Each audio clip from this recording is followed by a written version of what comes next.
All right, welcome to one more study of Daniel, the book of Daniel. We just finished chapter 2, and it's taken me a little bit of time to do chapter 7, but we're finally here, and let's get it over with. Let's get it done. Chapter 2 happens a little bit after chapter 2. Chapter 7 happens a little bit after chapter 2, and it starts with Daniel positioning himself in time. He says, in the first year of Belshazzar, king of Babylon. Belshazzar was the grandson of the previous king. The previous king, the one we studied about back in chapter 2, in the last Bible study, was Nebuchadnezzar. His son inherited the kingdom, but he was king for a little while. He was co-regent with his grandson, Belshazzar. So Daniel then starts describing the scene. He says, in the first year of Belshazzar, the grandson of Nebuchadnezzar, Daniel had a dream and visions, and in his head while on his bed. Then he wrote down the dream, telling the main facts. And then Daniel starts in verse 2. Daniel spoke, saying, I saw, in his vision, Daniel saw by night, and behold, the four winds of heaven were stirring up the great sea. Now, we have to know that there are certain keys to prophecy, right? You have to understand what the prophets is meaning, and I'm going to give you a couple of keys as we go along. And all of these keys, because the Bible has to interpret itself, I can't make stuff up. I can't just say, well, this means this and this means that. But the Bible interprets itself. And wind, according to our understanding of the Bible, when it comes to prophecy, wind means destruction and wars, right? And we can see that, you can read about it on Jeremiah 49, verse 36 through 38. There are a few more verses in the Bible that talk about wind as being wars and destruction, but we'll stick with this one for the sake of time. But you can read it, Jeremiah 49, verse 36 through 38. You'll find out that wind in prophecy means war and destruction. So Daniel says, I saw in my vision by night, and behold, the four winds of heaven were stirring up, meaning that there was, from the four corners of the earth, there was war everywhere. And they were stirring up the great sea. What's the great sea in prophecy? Well, the great sea, sea or waters in prophecy means people and multitudes. And the verse that we use for it, because the Bible interprets itself, in Revelations 17, verse 15, Revelations 17, verses 15, the Bible talks about, and it expressively says, the sea, the waters, they mean people, population, multitudes, or densely populated area. Also, it could mean in the time of Daniel, the Great Sea just simply meant the Mediterranean. So what Daniel is saying here on verse 2 of chapter 7, he's saying, I saw in my vision by night, and behold, the four winds of heaven were stirring up the great sea, meaning that there was war, conflict going on in a densely populated area along the Mediterranean area. Right? So then he's saying, and then it goes to verse 3, and four great beasts came up from the sea. Four great beasts came up from the sea. What did we talk about sea and waters mean? Populated area, densely populated area. Came up from the sea, each different from the other. And then Daniel starts talking about each beast starting in verse 4, right? So now, what are beasts? What are these animals? He says the first was like a lion and had eagle's wings. It watched till its wings were plucked off, and it was lifted up from the earth and made to stand on 2 feet like a man, and a man's heart was given to it. Right? So then we have the first beast coming out from the sea, and it's described as a lion with eagle's wings, and these wings were plucked off, and it stood on its hind feet, and it like a man, and a man's heart was given to it. Now, what's a beast in prophecy? What's an animal in prophecy? That you can see on Daniel 7 verse 17. Daniel 7 verse 17, because we have it here. I'm gonna read it to you. The angel interprets, as I said, the Bible needs to interpret itself, and the Bible and the angel says, if you go to Daniel chapter 7 verse 17, those great beasts which are four kings which arise out of the earth. So then the Bible says that these beasts, each beast represents a kingdom, a king or a kingdom, right? You can't have a king without a kingdom. So then Daniel describes this first beast. Who do these beasts represent, right? Let's talk about the first beast. He says, it was like a lion, and it had eagle's wings. I watched till its wings were plucked off, and it was lifted up from the earth and made to stand on 2 feet like a man, and a man's heart was given to it. Well, the first kingdom on Daniel 2 was Babylon. And now Daniel's describing this first beast looking like a lion. If you've ever seen it, I mean, you can just Google it, the Babylonian lion. You'll see it's a lion with eagle's wings, right? So then he was clearly describing the kingdom of Babylon with this first beast. He says, so this first kingdom, Babylon, I watched till the wings were plucked off, right? And it was lifted up from the earth and made to stand on 2 feet like a man, and a man's heart was given to it. If you look at chapter 4 of Daniel, if you go back to chapter 4 of Daniel, there you have a description of Nebuchadnezzar's humiliation, when Nebuchadnezzar glorified himself and said, well, all of this is mine, and he was proud of all of his kingdom, and God gave him a dream and said, well, if you don't humble yourself before the Lord, you'll be eating the grass like an animal. And so it happened to King Nebuchadnezzar. For 7 years he became crazy. He was wandering around like a wild animal, and then after that he came to himself again, and he repented, and then he wrote about the kingdom of the king, the God of Daniel, and humiliated himself before the Lord, and so he was given a heart of man. That's a big reference to the Babylonian king Nebuchadnezzar, to the Babylonian kingdom, the lion with its eagle's wings. Right? So then we go to chapter 5. So we've identified the first beast that Daniel dreamed of.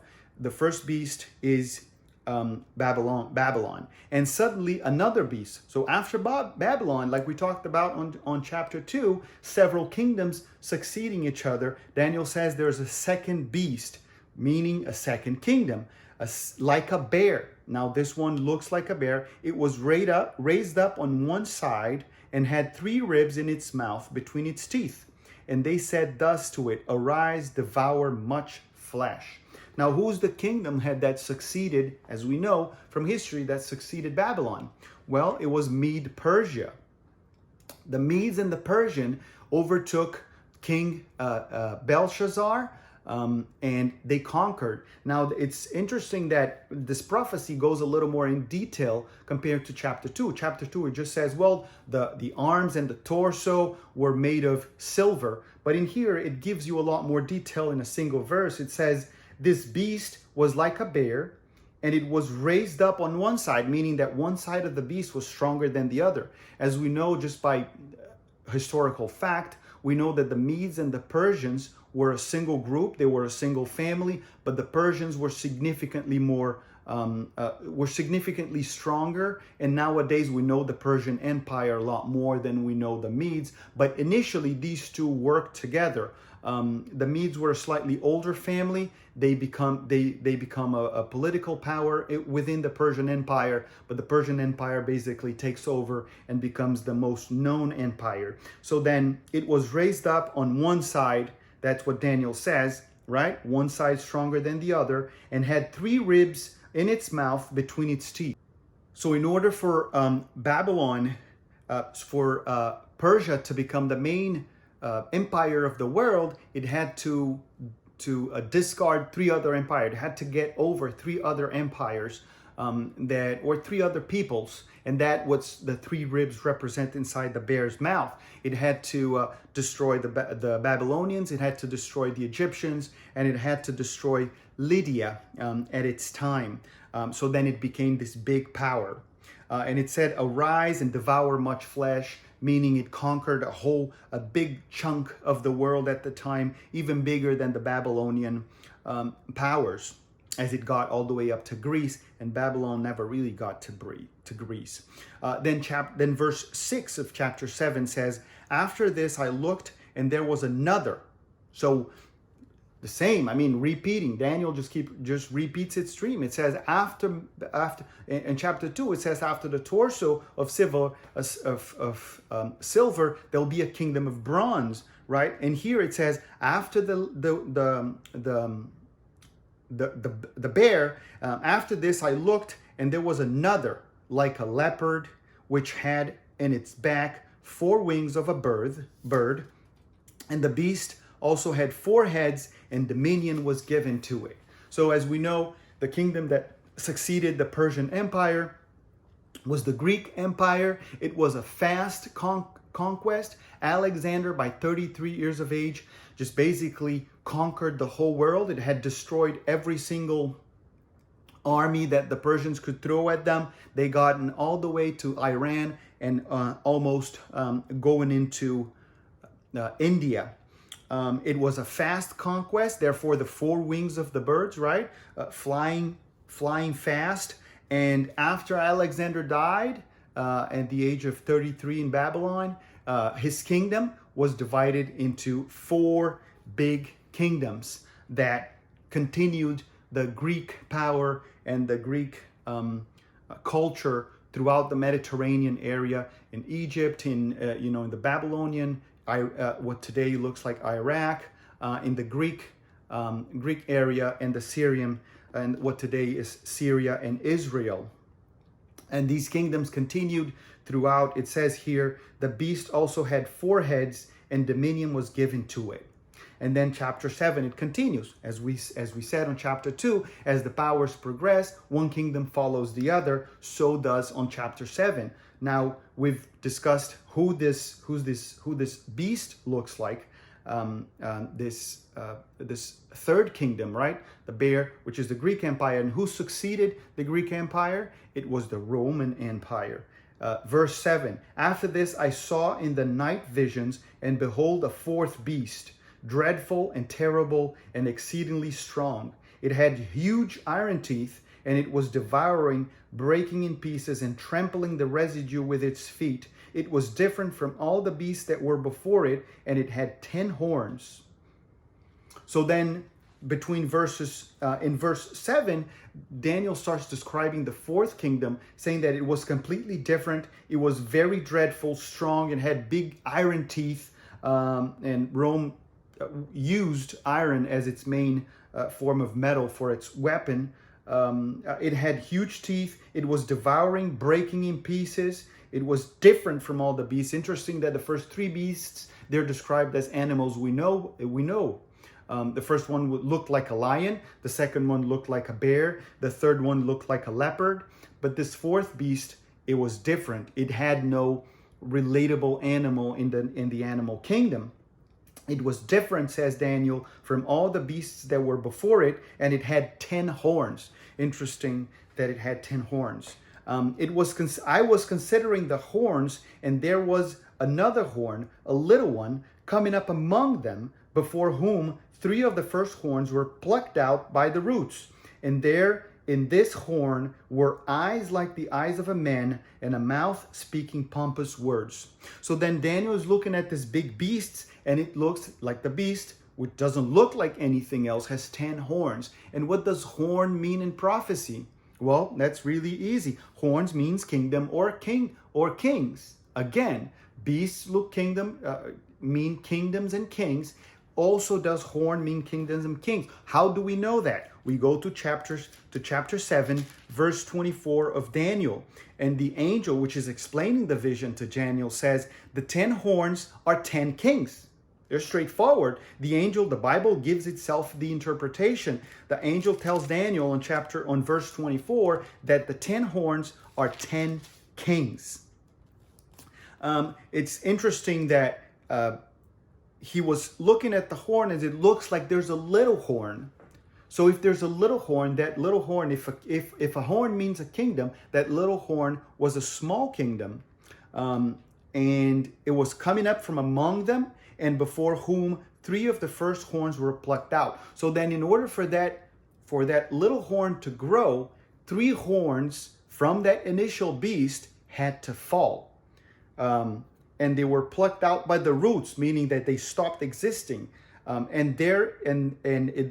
From Daniel's description, it says there in this horn were eyes like the eyes of a man, and a mouth speaking pompous words. So then I want to, before I can proceed with Daniel's dream, because he continues describing on verse 9, he says, I watched till thrones were put in place and the Ancient of Days. Then he starts describing a big tribunal, like a judgment place. So he starts describing that. But I want to focus on this little horn. We need to identify who this little horn and the 10 horns are. We know who the beast is, the beast that we talked about, the 4th beast that doesn't look like anything else. We identified it to the Roman Empire, right? That's what came after Greece. It was a big empire. It was the empire of iron. And it was different from everything else. It crushed everybody else. It lasted longer than all the other empires. It conquered more territory than the other empires. It was different in the way it conquered. It was different in the way it governed the other empires. And it basically just assimilated these cultures into the Roman Empire. So it was different from the Greek, from the Medes, from the Persians, from the Babylonians, from the Egyptians, in the way that it took over the world. But now we need to find out who the 10 horns are, because the Bible specifically says that from this beast, from this huge beast, came out 10 kings, right? If the angel says that these 10 horns were 10 kings or 10 kingdoms. And then from the middle of these 10 kingdoms came a small horn, which we also need to identify who it is. So then let's go to chapter 7. Verse 19. So Daniel is worried about the vision and he prays about it. And an angel comes in one of his visions and says, then I wish to know the truth about the 4th beast. Sorry, let's start with verse 17.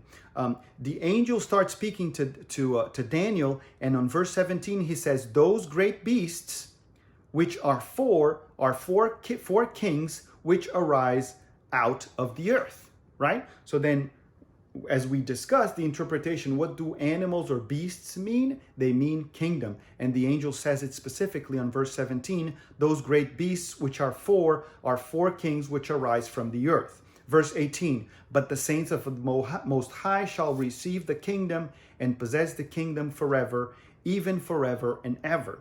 Then, verse 19, I wish to know the truth about the 4th beast, which was different from the others, exceedingly dreadful, with teeth of iron and its nails of bronze, which devoured, broke in pieces, trampled the residue at his feet, and the 10 horns that were in the head. And also he wanted to know the truth about the little horn. I was watching, and the same horn, it says here that the same horn was making war against the saint, prevailing against them until the Ancient of Days came, and judgment was made in favor of the saints of the Most High, and the time came for the saints to possess the kingdom.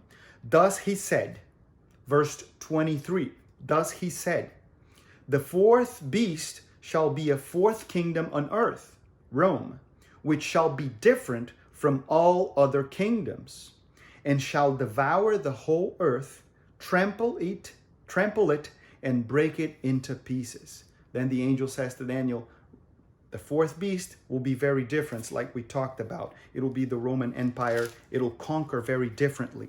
Verse 24, the 10 horns are 10 kings who shall arise from this kingdom, and another shall rise after them. He shall be different from the first ones, and shall subdue 3 kings. Right?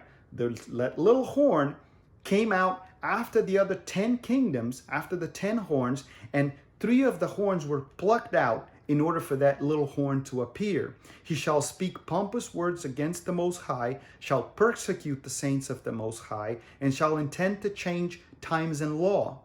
Then the saints shall be given into his hands for a time and times and half a time. So here we specifically see that this little horn is very important. I mean, Daniel spends about a verse, right? 3, 4, 5 lines in each kingdom. But then when he's describing this humongous beast and the 10 horns and the little horn, it gives a lot more detail. It spends a lot more verses describing it. And specifically, it spends a lot of time describing the little horn, and it gives it characteristics. It's like it gives it 10 points for you to identify who this little horn is, right? And they are all here on Daniel. First, 10 points that identify, we need to find out who this little kingdom is, because that little kingdom seems to be big. You know, even though it's a small kingdom, it's destroying, it's persecuting the saints of the Most High. It's doing all kinds of matter of things. So then let's identify who the little horn is, right? First, it says that Daniel chapter 7, verse 8, it says, I was considering the horns, and there was another horn, a little one, coming up from among them, right? This small horn, point number 1, this small horn appears among the other 10 powers. The other 10 powers were all in Europe, so the small horn was also to arise from Europe, right? That was, the little horn appears from among the other 10 horns, the other 10 kings, the other 10 kingdoms. Characteristic number 2 of who the little horn is. Daniel chapter 7, verse 24, he says, the 10 horns are 10 kings who shall arise from this kingdom, and another shall arise after them. So then, when is this little horn to appear? His little horn will appear after the 10 horns. So there's this big animal, this big beast, this big kingdom that conquers and tramples and destroys everything. After that big beast, there will be 4 horns, or 10 kingdoms, 10 horns that will be born after that beast. And then after those 10 horns, there will be, from after them, there will be a small horn. It would arise from among them and after them. That's characteristic number 2. Characteristic number 3 is in Daniel chapter 7, verse 8. It says that it would be a small horn. As we keep talking about it, I was considering the horn, and there was another horn, a little one. So this was a small horn, which means a small kingdom. Daniel chapter 7, verse 8 says the little horn had eyes and mouth of a man and spoke with arrogance and pompous words, right? Daniel chapter 7, verse 8. It says it spoke with pompous words. It seems this little horn had men-like features, and it spoke with arrogance, like when you proclaim yourself God on earth, right? That's characteristic number 4. Let's review them for now. Location, it was from among them. Time, it was after them. Size, it was a small kingdom. And then characteristics about it, it had eyes and a mouth of a man and spoke with arrogance. And then 5th characteristic, it was different from the first ones. Daniel chapter 7, verse 24, it says, and another shall arise after them. He shall be different from the first one. So this little horn, this little kingdom that came from among the other 10 kingdoms, but after them, was different than the first one. Meaning, different how? I mean, if the other kingdoms, if the other horns were all political powers, well, the only way this little horn could be different is if it was a political and religious power at the same time. This one was both religious and a political power. And then characteristic number 6, it would destroy 3 kingdoms after it. So then Daniel chapter 7 verse 8 says, let's go to Daniel chapter 7 verse 8. It says, before whom 3 of the first horns were plucked out by the roots. So then in order for this little king to appear, there had to be 3 kingdoms to come out. Who are these 3 kingdoms? We're going to talk about them in a little bit, but just to emphasize just to give you a little preview, it points out that it becomes very apparent that these 3 kingdoms were the Arielite in 496, the Vandals in 534, and the Ostrogoths in 538 AD. And then the 7th characteristic, he shall speak pompous words against the Most High. What are pompous words? It's blasphemy. Pompous words, depending on the translation, it calls it blasphemy of the Bible. The Bible calls it blasphemy. And what's blasphemy? Well, John chapter 10, verse 31, 33 tells a little story about Jesus. Jesus is talking to the Jews, and he called himself God, right? He says to the Jews, I am God. So then the Jews take some stones to stone him. And he says, well, why are you trying to stone me? Did I do something wrong? He says, no, we're not trying to stone you because you did something wrong. We're going to stone you because you, being a man, call yourself God. So then blasphemy number 1 is calling yourself God. Characteristic number 8, it's a power that persecutes, right? If we go to chapter 7, verse 25, it says, he shall speak pompous words against the Most High. That we just reviewed that. That was point number 7. And then point number 8, it says, shall persecute the saints of the Most High. So then we know that this power, this would persecute the saints, would go after the saints of the people of God, right? Point number 9, it would change the law of God. Chapter 7, verse 25, it says, and it shall intend to change times and law, right? And shall intend to change times and law. And then point number 10, again, chapter 7, verse 25, and then the saints shall be given into his hand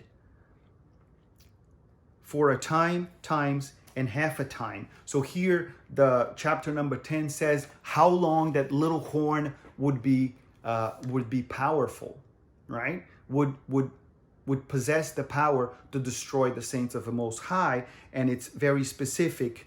It says time, times, and half a time. And we'll talk about these in detail, but at this time, without wanting to offend anybody, but there's only one power that can definitely occupy all of these 10 characteristics. And the only one that can occupy this, it's the Bishop of Rome, the Pope, right?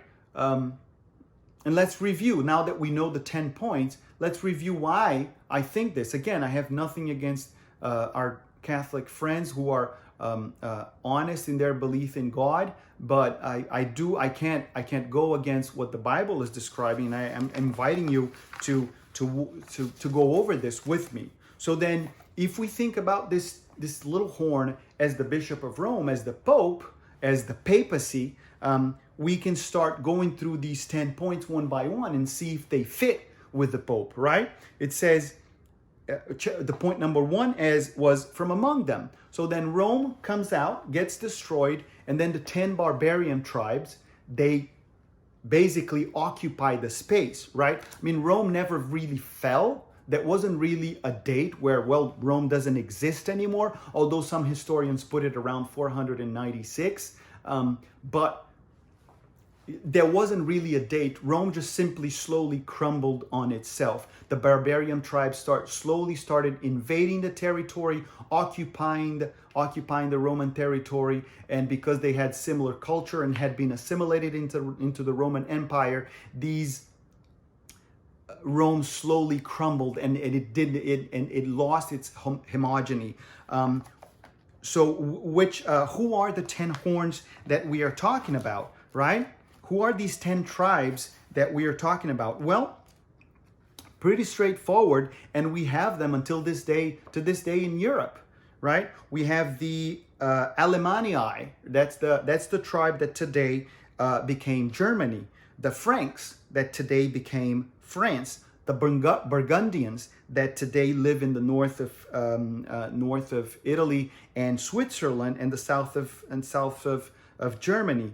The Suebi that today became the Portuguese people. The Vandals, that don't exist anymore. The Visigoth, that became the Spanish people. The Saxons, which today is modern England. The Ostrogoths, which don't exist anymore. The Lombards, that today live in Italy. And the Heruli, which are now gone. So then we know that the Bishop of Rome arose from this, right? From this area, this place where it came from among these 10 tribes. And then it says it arises after them, right? From among them and after them. The Catholic Church didn't become the official Roman religion until late in the 4th century. So then it arose after them. The Bishop of Rome didn't become the actual political and religious king until 538 BC. Justinian gave the order in 533, but it wasn't until 538 that the Bishop of Rome was officially made the head of the Eastern Roman Empire and the religious head of the Catholic Church. So it came after the 10 horns. It was a small horn. The Vatican or the papacy was a small kingdom. He didn't really own anything. Although he was a king, he didn't really own anything at the time. Later, the Vatican and the church became very powerful, owned a small estate, but of all the kingdoms we have currently, or we had in Europe at the time, the Vatican or the papal estates were the smallest one. And then it has eyes and mouth of a man which spoke with arrogance, right? We say that this little horn was actually a man because they gave it eyes and a mouth that was speaking with arrogance, proclaiming himself God on earth. That also fits the papacy. It was different from the first one. As we said, the first 10 horns were only political powers, and now this little horn was both a religious power and a political power. So Emperor Justinian from the Byzantine Empire, he couldn't rule over the whole Roman Empire. He split it into the Eastern Roman Empire and to the Western Roman Empire that became Byzantian or the Byzantine Empire. And the Eastern Roman Empire, as I said, in 533, he made an edict saying that the Bishop of Rome would be the leader, both the political and the religious leader of the Eastern Roman Empire. So then this little horn in characteristic number 4 and the characteristic number 5 was different. That also fits the papacy. Number 6, it would destroy 3 other kingdoms. As we said, of the 10 different tribes that existed in Europe at the time, 3 of them had to go before the Pope could become the head of the Eastern Roman Empire and the Christian church, right? It wasn't until the Heruli, the Vandals, and the Ostrogoths were eliminated that the Pope could finally become what Justinian had promulgated in 533. In 533, Justinian said, you're going to be the head of the Eastern Roman Empire, but the Heruli disagree because they were Arian tribes. They didn't like what the Pope was doing. So the Heruli were destroyed in 496 AD. The Vandals later were destroyed in 534 AD. And then finally, the Ostrogoths in 538 AD were destroyed by one of Justinian's emperors. So in 538 AD, as we said, the Bishop of Rome, the papacy, becomes the head, both the political power in the Eastern Roman Empire and also the head of the church. It says here that he shall speak against the Most High. The Bishop of Rome is the only man on earth that pretends to have the title of Vicar of Christ. He calls himself God on earth, which is blasphemy, right? So then point number 7, it is blasphemy to claim to forgive sins, and Jesus was almost stoned because he was forgiving sins.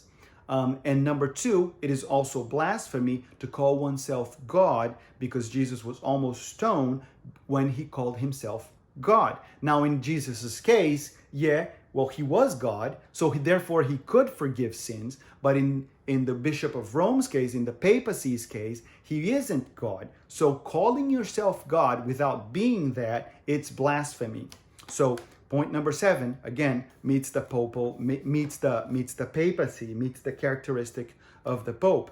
Point number 8, it's a power that will persecute the saints. It shall persecute the saints of a Most High. It seems that between the Spanish Inquisition, the Roman Inquisition, the Huguenot, and the Valdense massacre, the Catholic Church is estimated to have killed over 50 million people between all of these inquisitions, going after the saints of the Most High. Again, meets the criteria. Point number 9, in Daniel chapter 7, verse 25, and shall intend to change the times and the law. As we know, the Catholic Church abolished the second commandment that forbids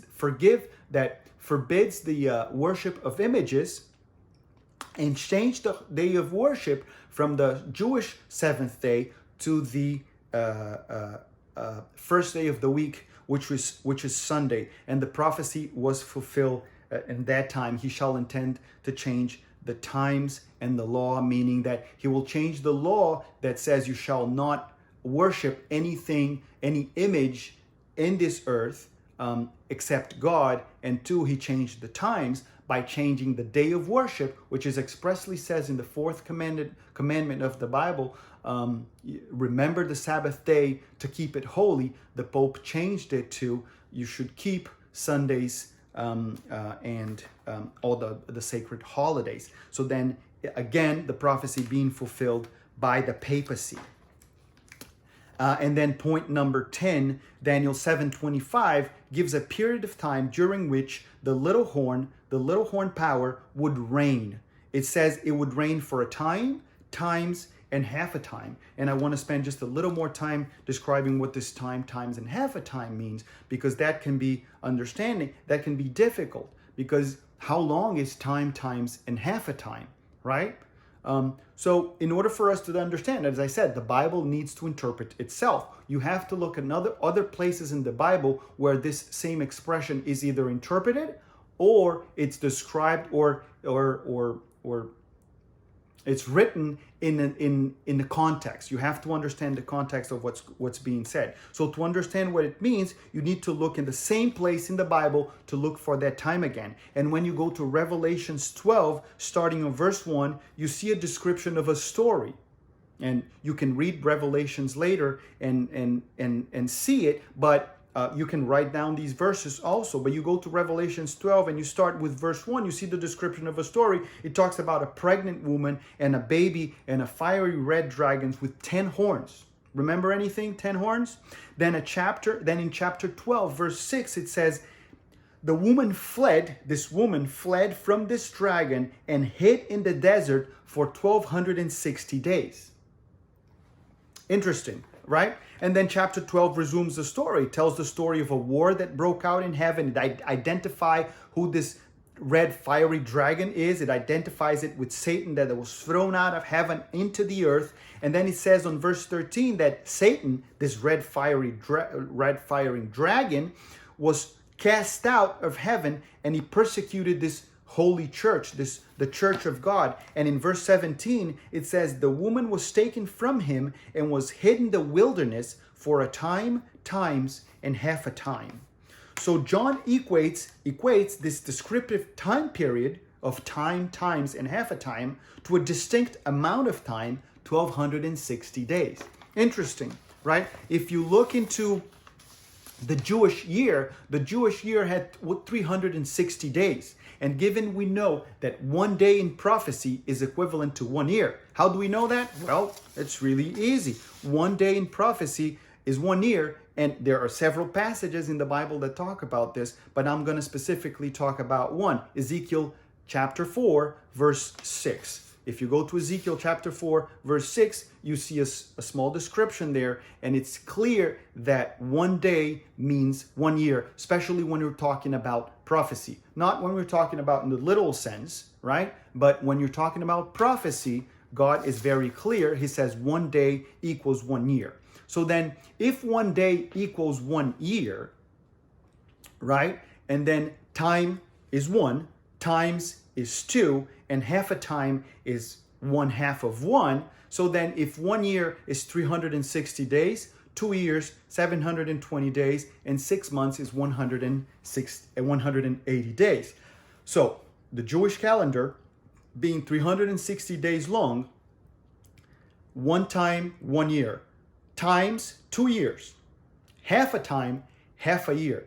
If you sum up 360, 720, and 180 days, the sum of it is 1,260 days, which in prophetic years mean 1,260 years. And this is a little bit complicated. It's hard to understand, so I want you to pause, rewind, and think about it, about everything that I just said. So Daniel says that the saints will be given for a time, times, and half a time.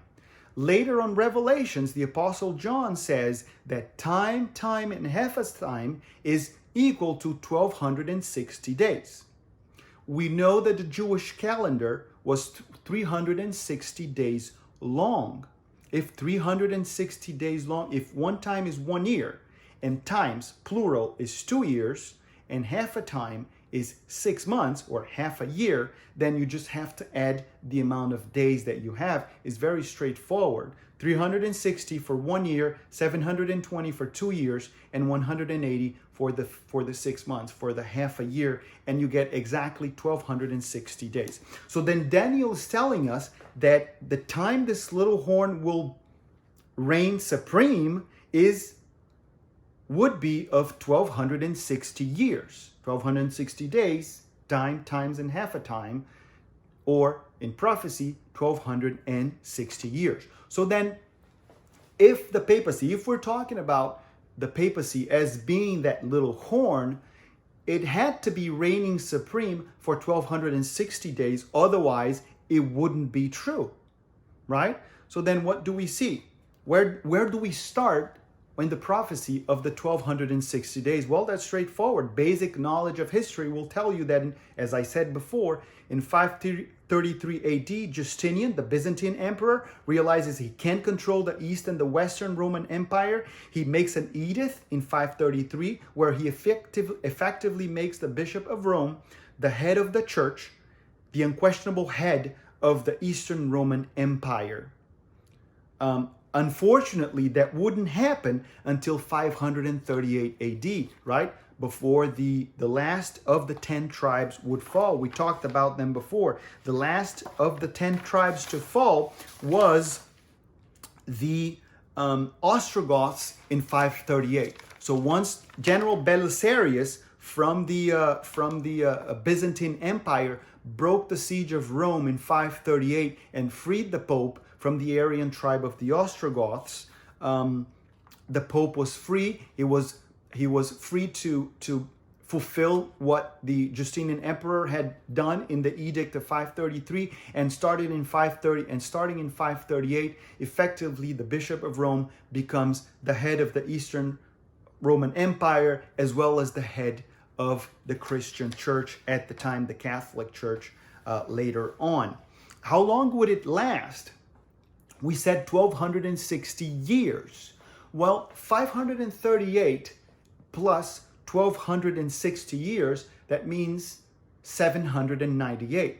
And what happened in 798? Well, if the prophecy is true, in 798, the papacy needs to end, right? What happened? Well, on February 10, 1798, Napoleon sends General Berthier, which took Pope Pius VI and imprisoned him, effectively decreasing the Pope's religious influence and practically ending his political power and influence. No more the Pope was the head of the Eastern Roman Empire. No longer was the Pope, although he was still the symbolical head of the religious Christian church, right? By that time, he had absolutely no influence, and at that time, his political power waned, disappeared. His later on, in the 1800s, early 1800s, the Italian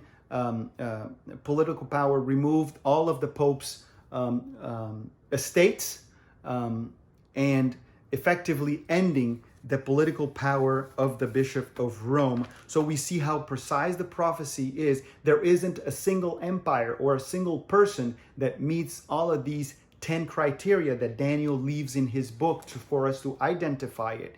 There is no single person that can live for 1260 years. There isn't a single empire that fulfills all of these characteristics and were basically the leading power throughout Europe for 1260 years. The only one that can actually fulfill all of these prophecies is the Bishop of Rome.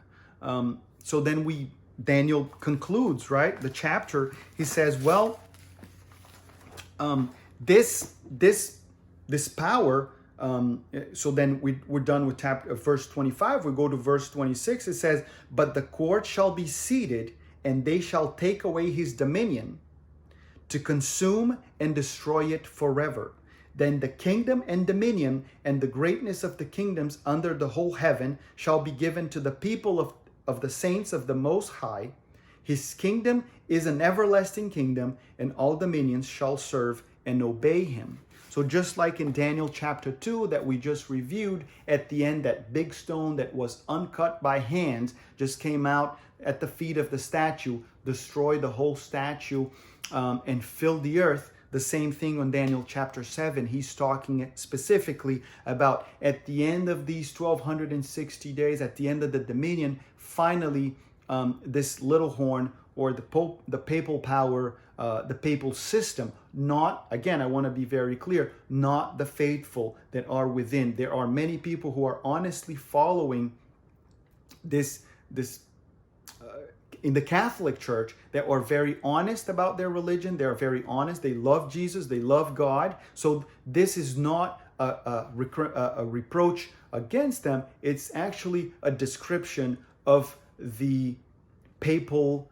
or the system. It's talking about an institution. It's talking about a system. It's more than one individual. It's more talking about a system. So then it says here that in the end, God would take over. The saints of Most High that were persecuted by this small horns will take over. These shall be given to the people of the saints of the Most High, and his kingdom is an everlasting kingdom, and all dominions shall serve and obey him. This is the end of the account. As for me, Daniel,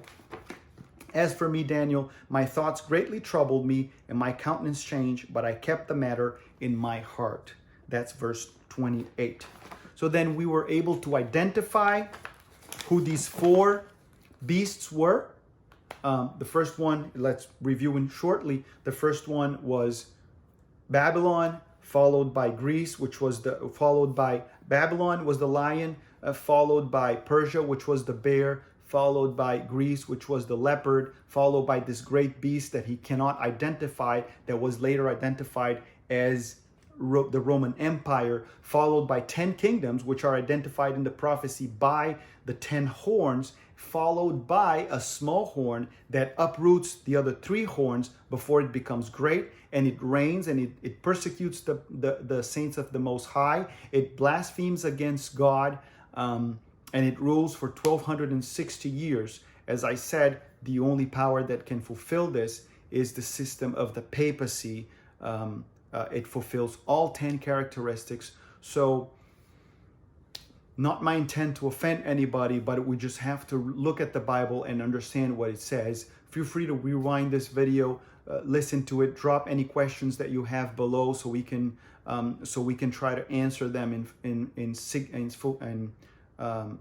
the next videos, so we can understand. We're still going to review chapter 8. We're still going to review chapter 9. There's a lot that we need to go through, and Daniel goes further. The angel, God reveals to Daniel more and more details about the little horn, about the times, and the times that we are living right now. So I really want you to be to look for the next videos. We'll try to make them as soon as we as fast as we can, but it's hard, because there's other things, but we'll try to make this a priority, of course.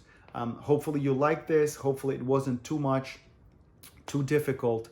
As I said, just drop your comments below, your questions below. We're more than glad to answer them, and possibly in the future make a video clarifying all of these points.